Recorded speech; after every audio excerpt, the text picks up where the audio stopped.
Hello everyone, स्वागत है आप सभी का स्टडी राइज यूट्यूब चैनल पर।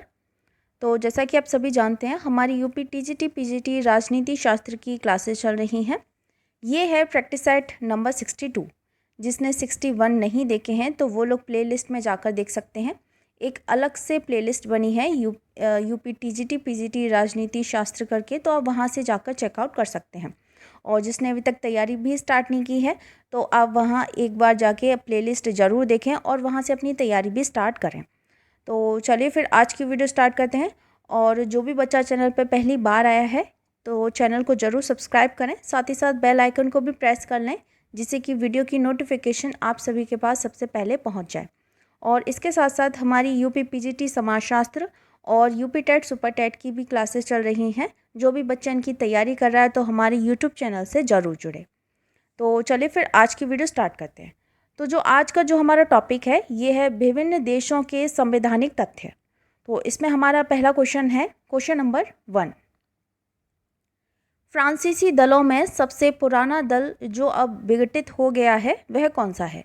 गॉलिस्ट पार्टी है, साम्य पार्टी है, रेडिकल पार्टी है या फिर समाजवादी पार्टी है? तो कौन सी पार्टी है, कौन सा फ्रांसीसी दल है जो सबसे पहले जो पुराना दल था जो कि अब समाप्त हो गया यानी कि विघटित हो गया है, बदल गया है? तो ये है option number C, radical party. क्या है इसमें answer? Option number C, radical party. तो वर्ष 1901 में स्थापित रेडिकल पार्टी ये फ्रांसीसी राजनीतिक दलों में सबसे पुरानी थी, जिसका दिसंबर 1917 में विघटन करके क्या कर दिया गया? रेडिकल मूवमेंट दल में विलय कर दिया गया। अब इसका नाम क्या हो गया? रेडिकल मूवमेंट दल में विलय कर दिया गया। तो इसमें जो सही है ये हो जाएगा ऑप्शन नंबर सी आंसर, इसमें राइट आंसर होगा रेडिकल पार्टी। नेक्स्ट है क्वेश्चन नंबर 2। कौन सा अनुच्छेद संवैधानिक अदालतों की स्थापना के लिए प्रावधान करता है जो संयुक्त राज्य अमेरिका की न्यायिक शक्तियों का उपयोग करता है? तो अनुच्छेद 2 है, अनुच्छेद 3 है, अनुच्छेद 4 है या फिर अनुच्छेद 5 है? तो बताइए इसमें कौन सा अनुच्छेद है जो कि संवैधानिक अदालतों की स्थापना के लिए प्रावधान करता है और जो संयुक्त राज्य अमेरिका की न्यायिक शक्तियों का उपयोग करता है? तो ये है ऑप्शन नंबर बी, अनुच्छेद 3। तो संयुक्त राज्य अमेरिका के संविधान का अनुच्छेद 3 में क्या है? ये संवैधानिक अदालतों के लिए प्रावधान करता है जो कि न्यायिक शक्तियों का उपयोग करता है। संघीय शासन प्रणाली की भावना के अनुरूप संविधान में यूएस के सुप्रीम कोर्ट को न्यायिक पुनरीक्षण की शक्ति मिली हुई है, जिसे भारत की संवैधानिक व्यवस्था में अंगीकार कर लिया गया। तो इसमें जो सही है ये ऑप्शन नंबर बी आंसर, इसमें राइट आंसर होगा यानी कि अनुच्छेद 3 में। नेक्स्ट क्वेश्चन की ओर बढ़ते हैं, क्वेश्चन नंबर 3। निम्नलिखित में से कौन एक सुमेलित नहीं है?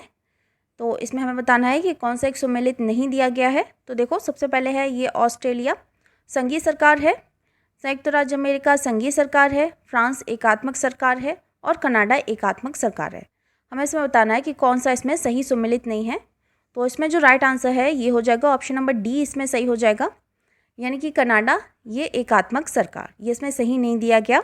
तो कनाडा के संविधान में भी सरकार की संसदीय प्रणाली को अपनाया गया है। कैसी प्रणाली को अपनाया गया है? संसदीय प्रणाली को अपनाया गया है। संविधान अधिनियम 1867 1867 कनाडा में संघीय व्यवस्था प्रदान करता है, जिसका अर्थ ये है कि सरकार के 2 मुख्य स्तर होते हैं, एक संघीय सरकार यानी कि राष्ट्रीय और दूसरा कौन सा होता है? प्रांतीय सरकार यानी कि क्षेत्रीय। तो कनाडा एक मजबूत केंद्र वाला संघ है जिसमें अविशिष्ट शक्तियां केंद्र के पास होती हैं। इसमें जो सही है ये ऑप्शन नंबर डी आंसर, इसमें राइट आंसर हो जाएगा। अगला है क्वेश्चन नंबर 4। निम्नलिखित में से कौन सी संघ की सर्वाधिक महत्वपूर्ण विशेषता मानी जाती है? तो एकल नागरिकता है, कमजोर न्यायपालिका है या फिर लचीला संविधान है या फिर संघ राज्य के बीच शक्ति विभाजन है? तो इसमें क्या बोल रहा है क्वेश्चन, कौन सी संघ की सर्वाधिक महत्वपूर्ण विशेषता मानी जाती है? तो इसमें जो सही है ये हो जाएगा ऑप्शन नंबर डी आंसर, इसमें राइट आंसर होगा यानी कि संघ राज्य के बीच शक्ति विभाजन। तो संघ राज्य के मध्य शक्तियों का विभाजन ये संघीय राज्य की सर्वाधिक महत्वपूर्ण विशेषता मानी जा सकती है क्योंकि शक्ति विभाजन के आधार पर केंद्रीय और राज्य सरकार के मध्य सामंजस्य बना रहता है ना। राष्ट्रीय महत्व के विषय केंद्रीय सरकार के पास तथा जो स्थानीय महत्व के विषय होते हैं वे किसके पास होते हैं? स्थानीय सरकार के पास होने के कारण राष्ट्रीय एकता और स्थानीय शासन की स्वतंत्रता कायम रहती है। तो इसमें जो सही है ये ऑप्शन नंबर डी आंसर हो जाएगा, यानी कि संघ राज्य के बीच शक्ति का विभाजन होता है। अगला है क्वेश्चन नंबर 5। अध्यक्षात्मक शासन प्रणाली में प्रशासन पर कार्यकारी नियंत्रण का प्रयोग कौन करता है? प्रधानमंत्री, मंत्रिमंडल, राष्ट्रपति या फिर गवर्नर? तो कौन करता है? तो ये करते हैं ऑप्शन नंबर सी, राष्ट्रपति। तो अध्यक्षात्मक शासन प्रणाली में प्रशासन पर कार्यकारी नियंत्रण का प्रयोग कौन करता है? राष्ट्रपति करता है। अध्यक्षात्मक प्रणाली में सरकार संसद से पूर्ण रूप से अलग होती है। अध्यक्षात्मक प्रणाली में समस्त कार्यकारिणी शक्ति किस में निहित होती है? तो ये राष्ट्रपति में होती है ना। तथा राष्ट्रपति का निर्वाचन सीधे जनता द्वारा किया जाता है। मंत्रिमंडल के सदस्य विधानमंडल के सदस्य नहीं होते तथा जो विधानमंडल उसके कार्यकाल में उनको पद से हटा नहीं सकती। अध्यक्षात्मक प्रणाली पद का प्रयोग अगर ये पूछा जाए कि सर्वप्रथम किसने किया था, तो ये किया था वाल्टर वेज़हॉर्ट। ठीक है, वाल्टर वेज़हॉर्ट। तो अध्यक्षात्मक प्रणाली पद का जो सर्वप्रथम प्रयोग है ये किसने किया था? वाल्टर वेज़हॉर्ट ने अपनी पुस्तक द इंग्लिश कॉन्स्टिट्यूशन में किया था। इनकी पुस्तक का क्या नाम है? तो ये है the English constitution. English constitution. ठीक है, तो अध्यक्षात्मक प्रणाली पद का जो सर्वप्रथम प्रयोग है वह किसने किया? वाल्टर वेज़हॉर्ट। और इनकी पुस्तक का नाम है, किस पुस्तक में किया था? तो ये इंग्लिश कॉन्स्टिट्यूशन में किया था। इसमें जो सही है ये ऑप्शन नंबर सी आंसर इसमें राइट आंसर हो जाएगा। अच्छा, अगला है क्वेश्चन नंबर 6। वर्तमान दशकों में चीन की विदेश नीति का केंद्रीय मार्गदर्शक सिद्धांत कौन सा रहा है?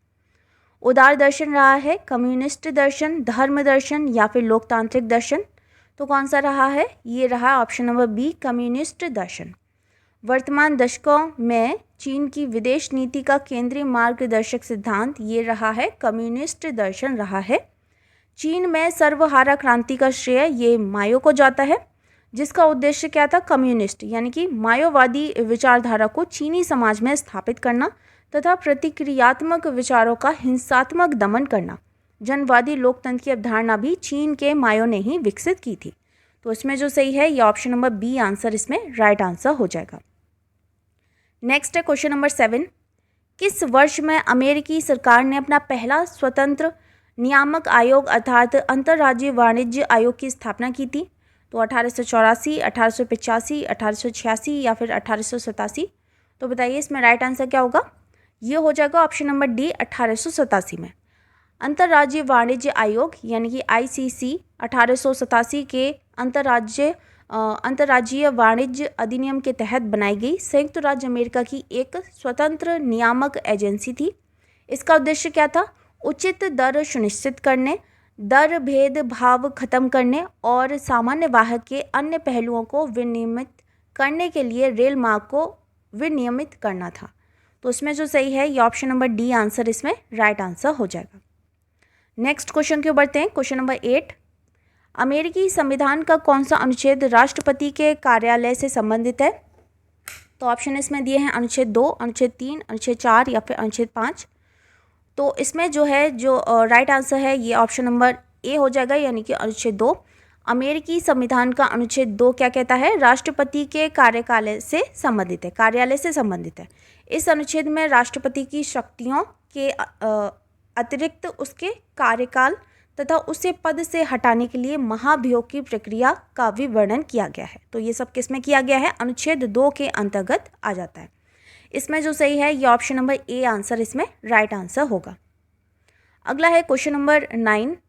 निम्नलिखित में से कौन सी संस्था चीन के कानून बनाने वाली सर्वोच्च संस्था के रूप में मानी जाती है?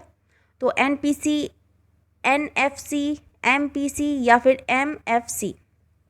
तो कौन सी संस्था है जो कि चीन के कानून बनाने वाली सर्वोच्च संस्था के रूप में मानी जाती है?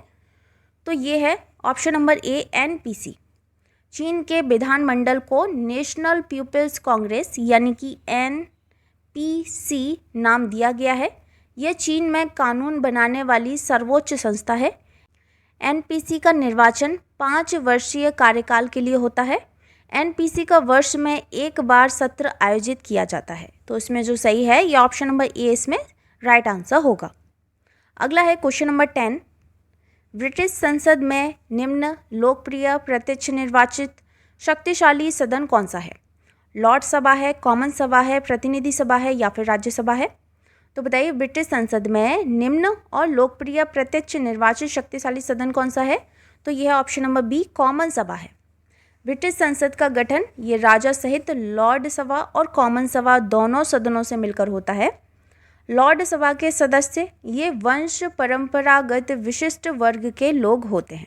ठीक है, लॉर्ड सभा के सदस्य कौन होते हैं? वंश परंपरागत विशिष्ट वर्ग के लोग होते हैं जो निर्वाचित ना होकर सीधे क्या होता है, मनोनीत होते हैं। जबकि जो कॉमन सभा है इसके सदस्य प्रत्यक्ष रूप से निर्वाचित होकर आते हैं। तो इसमें जो सही है ये ऑप्शन नंबर बी आंसर इसमें राइट आंसर हो जाएगा। अगला है क्वेश्चन नंबर 11, लॉर्ड सभा की अध्यक्षता कौन करता है? लॉर्ड चांसलर, स्पीकर, महान्यायवादी या फिर प्रधानमंत्री? तो कौन करता है? तो ये करता है ऑप्शन नंबर बी, स्पीकर करता है। तो ब्रिटिश संसद के दो सदन होते हैं, कौन कौन से? हाउस ऑफ कॉमन्स और House of Lords. House of Commons की अध्यक्षता ये स्पीकर करता है, जबकि जो हाउस ऑफ लॉर्ड्स है अर्थात लॉर्ड सभा का जो अध्यक्ष जो अभी 2005 के पूर्व लॉर्ड जो चांसलर होता था, संवैधानिक सुधार कानून 2005 द्वारा लॉर्ड सभा की अध्यक्षता के लिए लॉर्ड सभा के स्पीकर पद की व्यवस्था की गई है। लॉर्ड सभा द्वारा इसका निर्वाचन किया जाता है। तो इसमें जो सही है ये ऑप्शन नंबर बी आंसर इसमें राइट आंसर होगा, यानी कि स्पीकर। अगला है क्वेश्चन नंबर 12, निम्नलिखित में से कौन सीनेट की अध्यक्षता करने वाला पदेन अधिकारी है? तो राष्ट्रपति है, उपराष्ट्रपति है, मुख्य न्यायाधीश है या फिर प्रधानमंत्री है? तो कौन है? यह है ऑप्शन नंबर बी, उपराष्ट्रपति। तो संयुक्त राज्य अमेरिका में द्वितीय या उच्च सदन सीनेट की अध्यक्षता करने वाला कौन होता है? पदेन अधिकारी उपराष्ट्रपति है।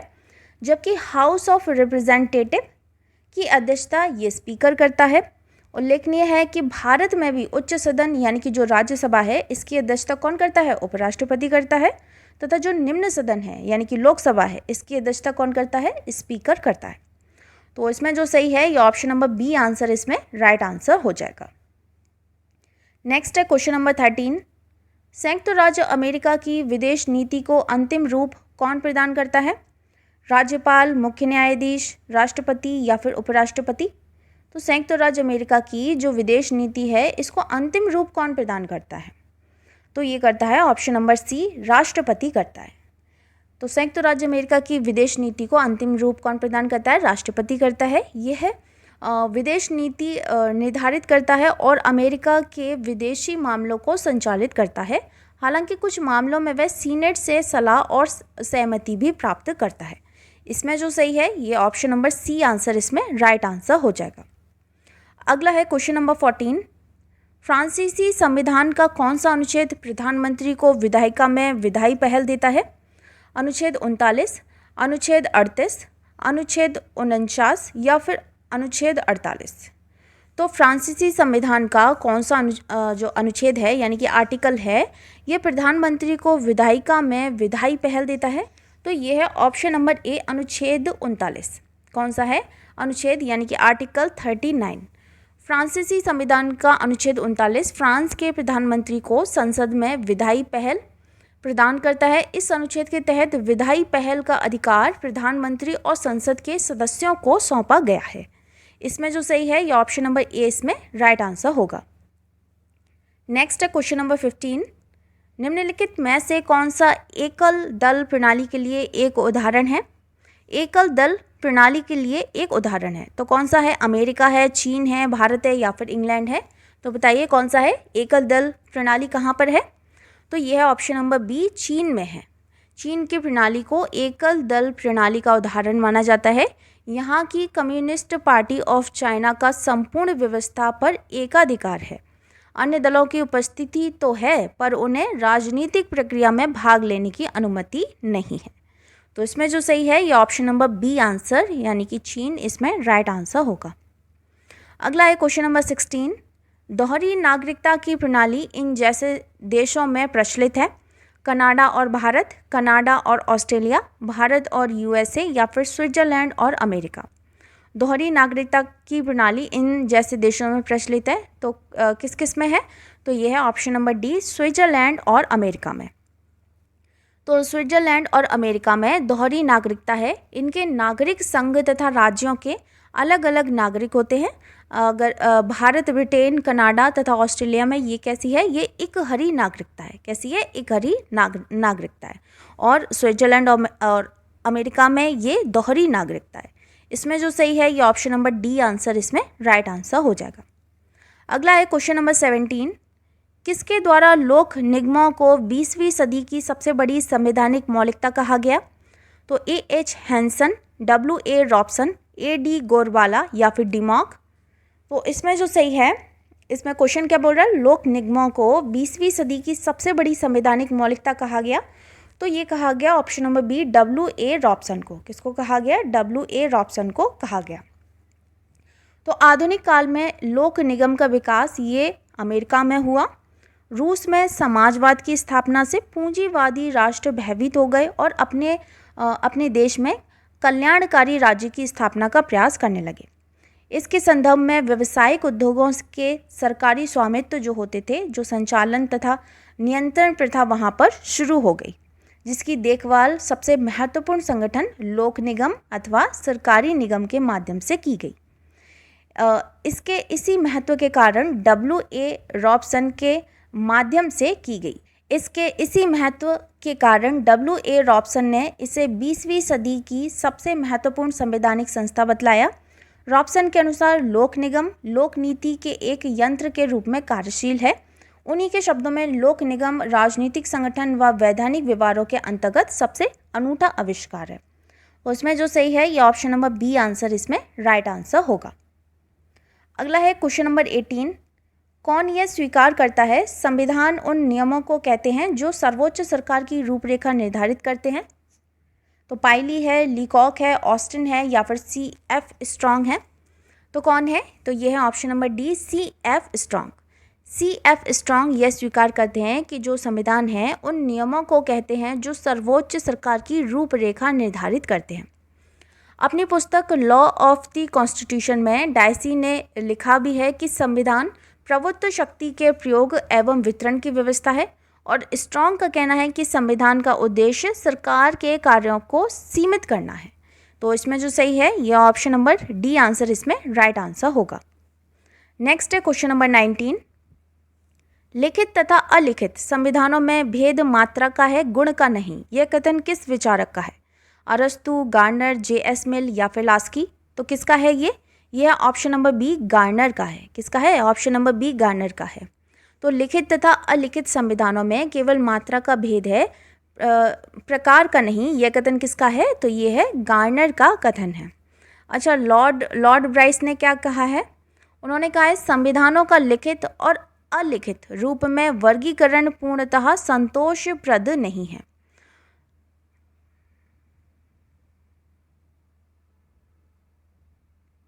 ठीक है, तो दोनों कथन सेम से हैं, लेकिन हल्का सा इसमें डिफरेंस है।